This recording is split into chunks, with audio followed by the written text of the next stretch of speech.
Guys, ഇന്നൊരു കുട്ടി family day ഔട്ടാണ്. അപ്പോൾ അത് കണ്ടാലോ?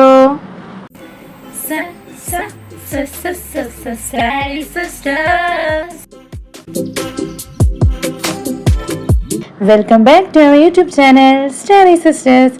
അപ്പോൾ ആദ്യമായിട്ട് കാണുന്നവരാണെങ്കിൽ ഒന്ന് സബ്സ്ക്രൈബ് ചെയ്യണേ. അപ്പോൾ ഗേസ്, ഇന്ന് നമ്മുടെ സിബയുടെ പല്ലി കമ്പി എടുക്കാൻ വന്നതാണേ. അപ്പോൾ ഇന്നാണ് നമുക്ക് അപ്പോയിൻമെൻറ്റ് കിട്ടിയത്. അതിനു വേണ്ടി വെയിറ്റ് ചെയ്യാം. ഇന്ന് പല്ലി കമ്പി മാറ്റിയിട്ട് സിംഗിൾ കമ്പി ഇടുവാന്നാണ് പറഞ്ഞേക്കുന്നത്. പക്ഷേ ഇന്ന് തന്നെ ഇടുമെന്ന് അറിയത്തില്ല. അതൊക്കെ നമുക്ക് നോക്കാം. അങ്ങനെ പ്രൊസീജിയറിന് വേണ്ടി സിബയെ അകത്ത് കയറ്റിയിട്ടുണ്ട്. ഞാനും മമ്മിയും അകത്ത് കയറി. പപ്പയാണെങ്കിലോ പുറത്ത് വെയിറ്റ് ചെയ്ത്. അങ്ങനെ ഡോക്ടർ അവളുടെ മുന്നേ ഇട്ടിരിക്കുന്ന പല്ലി കമ്പി റിമൂവ് ചെയ്യായിരുന്നു. അതിൻ്റെ ഈ പ്രോസസ്സാണ് ഇവിടെ നടന്നുകൊണ്ടിരിക്കുന്നത്. എന്തൊക്കെയോ ചെയ്യുന്നുണ്ട്. പിന്നെ നമുക്കിതിനെ പറ്റിയൊന്നും കൂടുതൽ അറിയത്തില്ലല്ലോ. അവിടെ പ്രൊസീജിയർ നടക്കുന്നതിൻ്റെ മാക്സിമം വീഡിയോസിനായി പകർത്താൻ ശ്രമിച്ചിട്ടുണ്ട്. ഈ കേൾക്കുന്നത് ആ പ്രൊസീജിയർ ചെയ്യുന്ന സൗണ്ടാണ്. അപ്പൊ കേട്ടോ.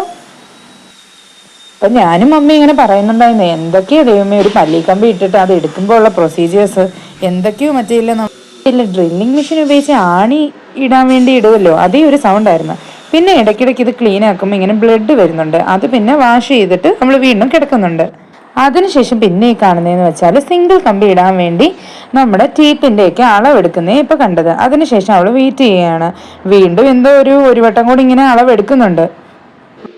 അപ്പൊ അളവൊക്കെ എടുത്തു കഴിഞ്ഞിട്ട് അവളിങ്ങനെ ഇരിക്കുമായിരുന്നു. ആ സമയം ഞാൻ ചുമ്മാ അവളിങ്ങനെ വിളിച്ചു. പക്ഷെ ഇങ്ങനെ തിരിഞ്ഞു നോക്കാൻ പറ്റുന്നില്ലായിരുന്നു. അതിനുശേഷം ഏകദേശം അവളുടെ വാഷിങ്ങും പരിപാടിയൊക്കെ കഴിഞ്ഞിട്ട് കമ്പിയൊക്കെ റിമൂവ് ചെയ്ത് അവളുടെ പ്രൊസീജിയർ ഏകദേശം തീർന്നു കേട്ടോ. അപ്പോൾ ഈ ക്ലിനിക്ക് എന്ത് കാണിച്ചാലും മിക്കവാറും സമയങ്ങളിൽ ഞാനായിരിക്കും പേഷ്യന്റ്. ഈ വട്ടം ഒരു ചേഞ്ചും കൂടെ വന്നിട്ടുണ്ടേ. നമ്മുടെ ഷെറയും കൂടെ പേഷ്യന്റ് ആയിട്ടുണ്ടേ. ഷെറയുടെ ഒരു പല്ലിന് ഭയങ്കരമായിട്ട് വേദന ഉണ്ടായിരുന്നു. അങ്ങനെ ആ പല്ലിന്റെ എക്സ്റേയും കാര്യങ്ങളും എടുക്കുന്നതാണ് ഈ കണ്ടുകൊണ്ടിരിക്കുന്നത്. അങ്ങനെ അതെല്ലാം എടുത്തു കഴിഞ്ഞ് ഞങ്ങൾ ക്ലിനിക്കിൽ നിന്ന് ഇറങ്ങി. അപ്പൊ നമുക്കിനി നമ്മുടെ പുതിയ സിബയുടെ ലുക്ക് കണ്ടാലോ? പല്ലിക്കമ്പിയൊക്കെ മാറ്റി ആള് സുന്ദരി ആയിട്ടുണ്ട് കേട്ടോ. നല്ല സുന്ദരി പല്ലായിട്ടുണ്ട്. അപ്പൊ ഞാനവിടെ ചുമ്മാ എന്റെ പല്ലോടെ കാണിക്കുന്നുണ്ട്, ഞാൻ ഇതുവരെ പല്ലിക്കമ്പി ഇട്ടിട്ടില്ല കേട്ടോ എന്നൊക്കെ പറഞ്ഞ്. ഇങ്ങനെ ഞങ്ങളെല്ലാം കഴിഞ്ഞ് പപ്പയ്ക്ക് പിന്നെ വാഷ്റൂമിലൊന്ന് പോകണമായിരുന്നു. അപ്പൊ പപ്പ പോകുന്ന സമയത്ത് ഞങ്ങളിങ്ങനെ വെയിറ്റ് ചെയ്യുമായിരുന്നു. അപ്പൊ എന്തായാലും സമയം ഏകദേശം 2 മണി കഴിഞ്ഞ് ഇതെല്ലാം കൂടെ കഴിഞ്ഞപ്പോഴത്തേക്ക്. അപ്പൊ ഞങ്ങൾ വിചാരിച്ചു എന്തായാലും ഇനി പുറത്തുനിന്ന് കഴിച്ചാലോ. ഇത് ചുമ്മാ ഒരു ഷോയ്ക്ക് എടുത്തതാണേ, വെറും ഷോ. അപ്പോൾ ഗൈസ്, നമ്മൾ വിശന്ന് പൊരിഞ്ഞിരിക്കുമായിരുന്നു. അപ്പം നമ്മൾ അടുത്ത് കാണുന്ന ഏതെങ്കിലും ഒരു റെസ്റ്റോറൻറ്റിൽ നിന്ന് കഴിക്കാമെന്ന് പറഞ്ഞിരുന്നപ്പം അതാ നോക്കൂ, പുതിയതായി തുടങ്ങിയ ഒരു റെസ്റ്റോറൻറ്റ് അവിടെ ഉണ്ട്. മലബാർ മജിൽസ് എന്നായിരുന്നു ഈ ഒരു റെസ്റ്റോറൻറ്റ് പേര്. ഞങ്ങളും കണ്ടിട്ടില്ല, കാരണം തുടങ്ങിയിട്ടാകെ 2 മാസം ആയതേ ഉള്ളൂ. അപ്പം ഞങ്ങൾ വിചാരിച്ചു എന്തായാലും ഇനി ദൂരോട്ട് പോകാൻ വയ്യ, ഇവിടെ നിന്ന് തന്നെ കഴിക്കാമെന്ന് പറഞ്ഞ് കയറി. അങ്ങനെ ഞങ്ങൾ ഫുഡ് ഓർഡർ ചെയ്തിട്ട് ഇങ്ങനെ വെയിറ്റ് ചെയ്തിരിക്കുക.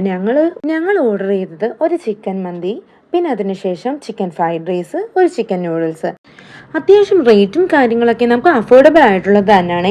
പിന്നെ കടയുടെ ആംബിയൻസിനെ പറ്റി പറയാതിരിക്കാൻ വയ്യ, നല്ലൊരു ആംബിയൻസ് ആയിരുന്നു. അങ്ങനെ ഞങ്ങൾ ഫുഡിൻ്റെ ഓർഡറൊക്കെ കൊടുത്തിട്ട് ഞങ്ങൾ ഇങ്ങനെ വെയിറ്റ് ചെയ്തൊക്കെ ഇരിക്കുക. പപ്പയും മമ്മിയും അതിൻ്റെ ഇടയിൽ എന്തൊക്കെയോ കോമഡികളൊക്കെ പറഞ്ഞ് ചിരിക്കുന്നുണ്ട്. അവർ ഞങ്ങളുടെ അടുത്ത് ഓരോന്നൊക്കെ പറയുന്നുണ്ട്. പപ്പയും മമ്മിയും പറയുന്നത് ഞങ്ങൾ വീഡിയോ ഇട്ട് എടുത്തു. പക്ഷെ ഭയങ്കരമായിട്ട് ഈ പാത്രങ്ങളിലെ സൗണ്ട്, അതുപോലെ ആൾക്കാർ അങ്ങോട്ടും ഇങ്ങോട്ടും സംസാരിക്കുന്നതൊക്കെ സൗണ്ട് ആയതുകൊണ്ട് ഒന്നും ക്ലിയർ ആയിട്ട് കേൾക്കാൻ പറ്റില്ല. ഇപ്പോൾ ഇത് ആഡ് ചെയ്താലും നിങ്ങൾക്കും അതൊരു ഭയങ്കര ഡിസ്റ്റർബൻസ് ആകത്തുള്ളൂ. അപ്പം ഞങ്ങൾ പിന്നെ വിചാരിച്ചു ഞങ്ങൾ തന്നെ വോയിസ് ഓവർ ചെയ്ത് എന്തെങ്കിലും ഇവിടെ അങ്ങ് ഇടാന്ന്. പപ്പയും മമ്മി എന്തോ പറയുന്നതെന്ന് ഓർത്ത് വിഷമിക്കണ്ട കേട്ടോ, ഞങ്ങൾ പറഞ്ഞുതരാം. അതായത് പപ്പ പണ്ട് ഗൾഫിൽ നിന്ന് വരുന്ന സമയത്ത് ഞങ്ങൾ തിരുവനന്തപുരത്ത് ഒരു റെസ്റ്റോറൻറ്റിൽ പോവായിരുന്നു, അൽസാജ്. അവിടുത്തെ ആംബിയൻസ് നല്ല അടിപൊളിയാണ്. അവിടുത്തെ ഫുഡിന്റെ കാര്യവും അതൊക്കെ പറഞ്ഞുകൊണ്ടിരിക്കുമായിരുന്നു അവർ ഈ ഫുഡ് വരുന്ന സമയം കൊണ്ട്. പിന്നെ ഇങ്ങനെ അവർ ഓരോരോ ഫണ്ണി മൊമെന്റ്സും കാര്യങ്ങളൊക്കെ പറഞ്ഞ് ഞങ്ങളുടെ അത് ഷെയർ ചെയ്ത് ഞങ്ങളിങ്ങനെ അത് കേട്ടിരിക്കുന്നുണ്ടായിരുന്നു. അപ്പൊ ശരി, കഥ പറഞ്ഞ് അങ്ങ് കഥ പറഞ്ഞുകൊണ്ടിരുന്ന് അപ്പോഴത്തേക്ക് നമ്മുടെ മന്തിയുടെ കുറച്ച് ഐറ്റംസ് വന്നിട്ടുണ്ടായിരുന്നു കേട്ടോ. എന്നിട്ട് ഞങ്ങൾക്ക് പ്ലേറ്റും ഗ്ലാസ്സും ഒക്കെ കൊണ്ടുതന്നു. അപ്പോഴത്തേക്കും മമ്മി ഇങ്ങനെ വെള്ളമൊക്കെ എല്ലാ ഗ്ലാസ്സിൽ ഒഴിക്കാനും എല്ലാം പറയുന്നുണ്ടായിരുന്നു. അപ്പോൾ എല്ലാവരും റെഡി ആയിട്ടിരിക്കുക. എന്തിനാന്ന് പറയേണ്ട കാര്യമില്ലല്ലോ, ഞങ്ങളുടെ വീട്ടിലൊരു ദേശീയ ഭക്ഷണം പോലെയാണ് മന്തി. മന്തി വന്നു കഴിഞ്ഞാൽ പിന്നെ ഒന്നും വേണ്ട ആർക്കും, എല്ലാവർക്കും ഒരുപോലെ ഇഷ്ടമുള്ളൊരു ഫുഡാണ് മന്തി. അങ്ങനെ പപ്പ എല്ലാം ഗ്ലാസ്സിൽ ഇങ്ങനെ വെള്ളമൊക്കെ ഒഴിച്ചുകൊണ്ടിരിക്കുകയെന്ന്. അവരിങ്ങനെ ഓരോ കാര്യം ചെയ്യുമ്പോൾ ഞാൻ അവരുടെ വീഡിയോ ഇങ്ങനെ നൈസിന് എടുക്കുമായിരുന്നു. നമ്മുടെ സിബയാണെങ്കിൽ ക്യാൻഡി ക്രഷ് കളിച്ചുകൊണ്ടിരിക്കുവായിരുന്നേ. അപ്പോൾ ആരെങ്കിലും ഒക്കെ ഇതുപോലെ ക്യാൻഡി ക്രഷ് അഡിക്റ്റ് ആയിട്ടുള്ളവർ കമന്റ് ചെയ്യട്ടോ. പിന്നെ ഞാൻ ഇവിടുത്തെ ആംബിയൻസിന്റെ ചുമ്മാ വീഡിയോസ് ഒക്കെ എടുക്കുമായിരുന്നു. പിന്നെ അതാ വീണ്ടും നമ്മുടെ പപ്പയും മമ്മിയും എന്തൊക്കെയോ സംസാരിച്ച് തുടങ്ങിയിട്ടുണ്ട്. പിന്നെ നമ്മുടെ പപ്പയും മമ്മിയും പറയുന്നുണ്ടായിരുന്നു, നമുക്ക് മാസത്തിൽ ഇതുപോലെ വന്നാലോ അതോ ആഴ്ചയിൽ വരണോ? അപ്പൊ മമ്മി ചിരിച്ചുകൊണ്ട് പറയുന്നുണ്ട്, മാസത്തിൽ വന്നാൽ മതി കേട്ടോ. അപ്പൊ ഞങ്ങൾ പറഞ്ഞു നമ്മളെല്ലാരും ഇങ്ങനെ ഒരുമിച്ച് ഒത്തുകൂടുമ്പോഴൊക്കെ നമുക്ക് ഇങ്ങനെ പോവാന്ന്. എല്ലാരും എപ്പോഴും ഒത്തുകൂടണമെന്നില്ലല്ലോ. പിന്നെ പപ്പ പറയുന്നുണ്ട് ഇവര് കല്യാണം കഴിച്ചു പോയാൽ പിന്നെ എന്താവും, പിന്നെ നമ്മൾ മാത്രമല്ലേ ഉള്ളൂ, അപ്പൊ ഇവരിങ്ങനെ ഒരുമിച്ച് വരുമ്പോഴെല്ലാം നമുക്ക് ഇങ്ങനെ ഇടയ്ക്കിടയ്ക്ക് ഇങ്ങനെ പുറത്തുനിന്ന് ഫുഡ് കഴിക്കണമെന്ന്. ഇങ്ങനെ ഓരോന്ന് പറഞ്ഞിരിക്കുന്നെങ്കിലും പപ്പ ഒരു സൈഡിൽ കൂടെ എല്ലാം തിന്നു തീർക്കുന്നുണ്ട്. അപ്പൊ ഞാൻ പറയുന്നുണ്ട് മന്തി വരുന്നതിന് മുന്നേ ഇതൊക്കെ തിന്നു തീർക്കുമെന്ന്. അപ്പൊ പപ്പ പറയാ നമ്മൾ തിന്നുന്നതനുസരിച്ച് ഇവരിത് കൊണ്ടുവെക്കുമെന്ന്. അങ്ങനെ പിന്നെ സിബയും ഒരു സൈഡിൽ നിന്ന് എടുത്ത് കഴിക്കാൻ തുടങ്ങി. ഞാൻ മാത്രമേ ഉള്ളായിരുന്നു ഇങ്ങനെ കഴിക്കാത്ത. പിന്നെ എനിക്ക് മന്തിയുടെ കൂടെ ഉള്ള വെജീസ് ആണെങ്കിലും നമുക്ക് കിട്ടുന്ന സലാഡൊക്കെ ആണെങ്കിലും മന്തിയുടെ കൂടെ കഴിക്കാനേ ഇഷ്ടമുള്ളൂ. അങ്ങനെ വീണ്ടും എന്തൊക്കെയോ നമ്മുടെ മമ്മിക്കുട്ടി ഇവിടെ ഇരുന്ന് പറയുന്നുണ്ട്. എന്നിട്ട് ഞങ്ങൾ പറയുന്നതും കേട്ട് മമ്മി ഇങ്ങനെ ചിരിക്കുന്നുണ്ട്. അപ്പൊ ഇതാ പപ്പ വീണ്ടും കാര്യമായിട്ട് തന്നെ സലാഡ് തിന്നിരിക്കുക. സംസാരിക്കുന്നെങ്കിലും പപ്പയുടെ ശ്രദ്ധ മൊത്തം സലാഡിലായിരുന്നേ. അപ്പൊ ഞാൻ വീണ്ടും പപ്പയെ കളിയാക്കി, ഇനി ഇത് ഇവര് കൊണ്ടു തരുന്നില്ലായിരിക്കും കേട്ടോ. അപ്പൊ പപ്പ പറഞ്ഞു ആര് പറഞ്ഞ് അവരിത് കൊണ്ടുതരും, നമ്മളിങ്ങനെ ബോറടിച്ചിരിക്കാതിരിക്കാൻ വേണ്ടിയാണ് അവരിത് കൊണ്ടുവച്ചേക്കുന്നത്. അപ്പൊ ഞാൻ പറഞ്ഞു എനിക്ക് മാത്രം ബോറടിയില്ല, കാരണം ഞാനാണല്ലോ വീഡിയോ എടുത്തോണ്ടിരിക്കുന്നത്. സത്യം പറഞ്ഞാൽ ഞങ്ങൾ എല്ലായിടത്തും പോകുമ്പോൾ മാക്സിമം ഒരുമിച്ച് പോകാറേ ഉള്ളൂ. കാരണം ഭയങ്കര രസമാണ് ഇങ്ങനെ സംസാരിച്ചും പറഞ്ഞും പരസ്പരം ട്രോളിയും ഓരോരോ ചളി പറഞ്ഞും ഇങ്ങനെ പോകാനും ഇരിക്കാനും ഒക്കെ ഒരു ഭയങ്കര എല്ലാം മറന്നുള്ള കുറച്ച് മെമ്മറീസോ അല്ലെങ്കിൽ ടൈമാണെന്ന് പറയാം. അയ്യോ സമാധാനമായി. എന്താ കാര്യം, നമ്മുടെ മന്തി വന്നിട്ടുണ്ട്. മന്തിയോടുള്ള കൊതി കാരണം മന്തി മാത്രമേ ശ്രദ്ധിക്കാൻ പറ്റുള്ളൂ. മന്തി മാത്രമല്ല കേട്ടോ, ചിക്കൻ ഫ്രൈഡ് റൈസും ചിക്കൻ നൂഡിൽസും എല്ലാം വന്നിട്ടുണ്ടായിരുന്നു. പക്ഷെ ഞങ്ങൾ ആദ്യം തന്നെ മന്തി എടുക്കാമെന്നുള്ളൊരു ചിന്തയിലും തീരുമാനത്തിലുമായിരുന്നു. പക്ഷെ ആ തീരുമാനങ്ങളെല്ലാം വെറുതെ ആയിപ്പോയി. ആദ്യം തന്നെ ചിക്കൻ ഫ്രൈഡ് റൈസ് എടുക്കാന്നുള്ളൊരു നിഗമനത്തിൽ എല്ലാവരും എത്തിച്ചേർന്നു. കാരണം ചിക്കൻ ഫ്രൈഡ് റൈസ് ആണ് ഈ കൂട്ടത്തിൽ നമ്മൾ അങ്ങനെ അധികം കഴിച്ചിട്ടില്ലാത്ത റെസ്റ്റോറൻറ്റിൽ നിന്ന്. ഒരു തിരുത്തും കൂടെ ഉണ്ടേ, ഞങ്ങൾ നല്ല പപ്പയും മമ്മിയും അങ്ങനെ പുറത്ത് പോയി അധികം കഴിക്കാറേ ഇല്ല. വളരെ റെയറായിട്ട് അവർ കഴിച്ചാലായി. ഞങ്ങളും കൂടെ ഉണ്ടെങ്കിലാണ് ഞങ്ങളിങ്ങനെ അത് വാങ്ങിക്കാം ഇത് വാങ്ങിക്കാം എന്ന് പറഞ്ഞ് ഓരോ ഐറ്റംസ് വാങ്ങിക്കുകയും എല്ലാം കഴിക്കുകയും ചെയ്യുന്നത്. ഇന്ന് ഇത്രയും ലേറ്റ് ആയപ്പോൾ അവർ പറഞ്ഞത് തന്നെ നമുക്ക് ബിരിയാണി കഴിക്കാൻ. അപ്പം ഞങ്ങളാ പറഞ്ഞത് വേണ്ട ബിരിയാണി വേണ്ട, ഞങ്ങൾ മന്തിയും നൂഡിൽസും ഒക്കെ വാങ്ങിത്തരാം, അതൊന്ന് കഴിച്ചാൽ മതിയെന്ന്. അങ്ങനെ ഒരു ചേഞ്ചിനാണ് വാങ്ങിച്ചത്. അതുപോലെ ഞങ്ങൾ രണ്ടുപേരും എവിടെ റെസ്റ്റോറൻറ്റിൽ പോയാലും 2 ഐറ്റംസ് ആയിരിക്കും വാങ്ങുന്നത്. സെയിം ഐറ്റംസ് അധികം വാങ്ങാറില്ല. കാരണം എന്ന് വെച്ചാൽ രണ്ടിൻ്റെയും ടേസ്റ്റ് അറിയാലോ. എന്നിട്ട് ഞങ്ങൾ ഷെയർ ചെയ്തെടുക്കും. അപ്പം ഇന്ന് ഞങ്ങൾ ആ ഒരു പരിപാടിയാണ് എടുത്തത്. പിന്നെ 2 അല്ലെങ്കിൽ 3 ഐറ്റം വാങ്ങിക്കുമ്പോഴേ ഞങ്ങളുടെ എല്ലാവരെയും വയറ് ഫില്ലാവാറുണ്ട്. അതുകൊണ്ട് ഞങ്ങൾ വീണ്ടും വാങ്ങിച്ച് വേസ്റ്റ് ആക്കാറുമില്ല. പറയാതിരിക്കാൻ വയ്യ, എല്ലാ ഫുഡ് ഐറ്റംസും സൂപ്പറായിരുന്നു. ആദ്യം ഞങ്ങൾ ട്രൈ ചെയ്തത് chicken noodles, chicken fried rice ആയിരുന്നു. സൂപ്പറായിരുന്നു അതിൻ്റെ ടേസ്റ്റ്. ഫുഡിനെ പറ്റി മാത്രം പറഞ്ഞാൽ പോരല്ലോ, അവിടുത്തെ കസ്റ്റമർ സർവീസിനെ കുറിച്ചും പറയാതിരിക്കാൻ വയ്യ. നല്ല രീതിയിലുള്ള ഒരു സഹകരണവും സർവീസും ആയിരുന്നു അവരുടെ. നമ്മൾ ചെന്നപ്പോൾ മുതലേ അവർ ഓരോ ചെറിയ കാര്യങ്ങൾ ഞങ്ങളുടെ മാത്രമല്ല കേട്ടോ, എല്ലാ കസ്റ്റമറിനോടും നല്ല രീതിയിലാണ് ബിഹേവ് ചെയ്തതും. അതുപോലെ തന്നെ ഓരോ ഫുഡ് ഐറ്റംസ് തീരുന്നതനുസരിച്ച് അല്ലെങ്കിൽ അവർ വേണോ എന്ന് ചോദിക്കുന്നതാണെങ്കിലും അതേപോലെ തന്നെ അവിടെ തന്നെ മെയിൻ ചെയ്ത ഒരാളായിരുന്നു അദ്ദേഹം. വന്ന് ഞങ്ങൾക്ക് ഇങ്ങനെ ചോദിക്കണ്ടായി ഫുഡൊക്കെ ഇഷ്ടപ്പെട്ടോ.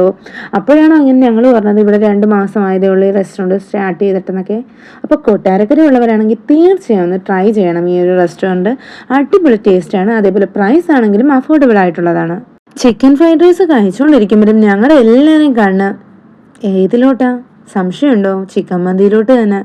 മറ്റേ നമ്മളൊരു ഇത് പറയത്തില്ലേ, കുറുക്കൻ്റെ കണ്ണ് കോഴിക്കോട്ടിലോട്ടാണ്, അതുപോലെ തന്നെ ആയിരുന്നു ഇവിടെ. പെട്ടെന്ന് ചിക്കൻ ഫ്രൈഡ് റൈസ് കഴിച്ചു തീർക്കുമായിരുന്നു മന്തി കഴിക്കാനുള്ള ഒരു ആക്രാന്തത്തിൽ. ഓക്കെ, അപ്പോൾ അതാ നമ്മളെല്ലാവരും ചിക്കൻ ഫ്രൈഡ് റൈസ് കഴിച്ചു കഴിഞ്ഞിട്ടുണ്ട്. ഇനി നമ്മുടെ മെയിൻ ഐറ്റം കഴിക്കാൻ വേണ്ടി എല്ലാവരും പാത്രവും കാലിയാക്കി റെഡി ആയിട്ടിരിക്കാം. മമ്മി അങ്ങോട്ട് സെർവ് ചെയ്യാണ്. ഞങ്ങളിങ്ങനെ പറയായിരുന്നു വേഗം പപ്പയ്ക്ക് ഇട്ടിട്ട് ഞങ്ങൾക്കൊന്താ. പിന്നെ ലെഗ് പീസ് എനിക്കുള്ളതാ കേട്ടോ, ഞാനത് ആർക്കും വിട്ടു കൊടുക്കത്തില്ല. അതിപ്പം ഞങ്ങൾ എപ്പം മന്തി വാങ്ങിച്ചാലും എനിക്ക് തന്നെ ലെഗ് വേണോന്ന് പറഞ്ഞ് ഞാൻ എപ്പോഴും പറയാറുണ്ട്. ഇപ്പൊ പിന്നെ അത്ര ചിക്കൻ ലവറാണെന്ന് ചോദിച്ചാൽ അല്ല, പിന്നെ ഇത്തിരി മാംസമൊക്കെ തിന്നും, അങ്ങനെയുള്ളൂ. പല റെസ്റ്റോറൻറ്റിലും പോയി നമ്മൾ മന്തി കഴിച്ചിട്ടുണ്ടായതുകൊണ്ട് തന്നെ നമുക്ക് മന്തിയുടെ ടേസ്റ്റിൽ എന്തെങ്കിലും ഒരു വ്യത്യാസം അല്ലെങ്കിൽ ഒരു ഫ്ലേവർ മാറിയിട്ടുണ്ടെങ്കിൽ നമുക്ക് പെട്ടെന്ന് ക്യാച്ച് ചെയ്യാൻ പറ്റും. അപ്പം ഞങ്ങൾ എല്ലാവരും മന്തിയുടെ ടേസ്റ്റിനെ പറ്റി ഭയങ്കര ടെൻഷനാണ്. നമുക്ക് ആ ഒരു വിചാരിച്ച് അല്ലെങ്കിൽ ഒരു കറക്റ്റ് ഇത് കിട്ടുമെന്ന്. പക്ഷെ പറയാതിരിക്കാൻ വയ്യ, നല്ല അടിപൊളി സൂപ്പർ ചിക്കൻ മന്തിയായിരുന്നു. ടേസ്റ്റ് ആണെങ്കിലും ആ ചിക്കൻ്റെ വേവ് ആണെങ്കിലും ഈവൻ റൈസിൻ്റെ വേവ് ആണെങ്കിലും എല്ലാം കറക്റ്റായി. അതുപോലെ തന്നെ നമ്മുടെ മയണൈസിൻ്റെ കൺസിസ്റ്റൻസി ആണെങ്കിലും സാലഡ് ആണെങ്കിലും സൂപ്പറായിരുന്നു. പിന്നെ എടുത്തു പറയേണ്ട ഒരു കാര്യം താക്കൂസ് എന്ന് വെച്ചാൽ എന്താണെന്ന് എല്ലാവർക്കും അറിയത്തില്ല. അതായത് നമ്മുടെ ഈ ടൊമാറ്റോ ചട്നി ഇല്ലേ, നമ്മുടെ കുഴിമന്തിയുടെ കൂടെ കിട്ടുന്ന അത് തന്നെ ഐറ്റം അതായിരുന്നെങ്കിലും എല്ലാം സൂപ്പറായിരുന്നു. ഞങ്ങൾ ആസ്വദിച്ച് കഴിക്കുമായിരുന്നു. അപ്പം നമ്മുടെ കൊട്ടാരക്കരയിൽ ഇങ്ങനൊരു മന്തി റെസ്റ്റോറൻറ്റ് വന്നതിൽ ഞങ്ങളും ഭയങ്കര ഹാപ്പി ആട്ടോ. അപ്പോൾ ഇനി കൂടുതൽ സംസാരമില്ല, മന്തി കഴിക്കുവാണേ. അപ്പം മന്തി കഴിച്ച് കഴിഞ്ഞപ്പം നമുക്ക് ചിക്കൻ നൂഡിൽസ് കഴിക്കണ്ടേ. ചിക്കൻ നൂഡിൽസ് കഴിക്കാനായപ്പോഴത്തേക്ക് ഓൾമോസ്റ്റ് എല്ലാവരും വയറ് നിറഞ്ഞിട്ടുണ്ടായിരുന്നു. പിന്നെ നമ്മൾ വാങ്ങിച്ചത് വെറുതെ വേസ്റ്റ് ആക്കാൻ പറ്റത്തില്ലല്ലോ, അതുകൊണ്ട് എല്ലാവരും കഴിച്ചു. ഞങ്ങൾ രണ്ടുപേരും കുറച്ചേ എടുത്തോളാം. അതിന് പപ്പയും മമ്മിയാണ് കുറച്ചുകൂടെ ചിക്കൻ നൂഡിൽസ് എടുത്തത്, കാരണം ഞങ്ങളുടെ വയറ് ഫുള്ള് മന്തിയായിരുന്നു. അങ്ങനെ എല്ലാവരെയും വയറ് ഫില്ലായിട്ടുണ്ട്. മമ്മിയുടെ ഭാഗമായിട്ട് സൂപ്പർ എന്നൊരു അഭിപ്രായവും കിട്ടിയിട്ടുണ്ടായിരുന്നു. അപ്പം പ്ലേറ്റ് എല്ലാം കാലിയായി.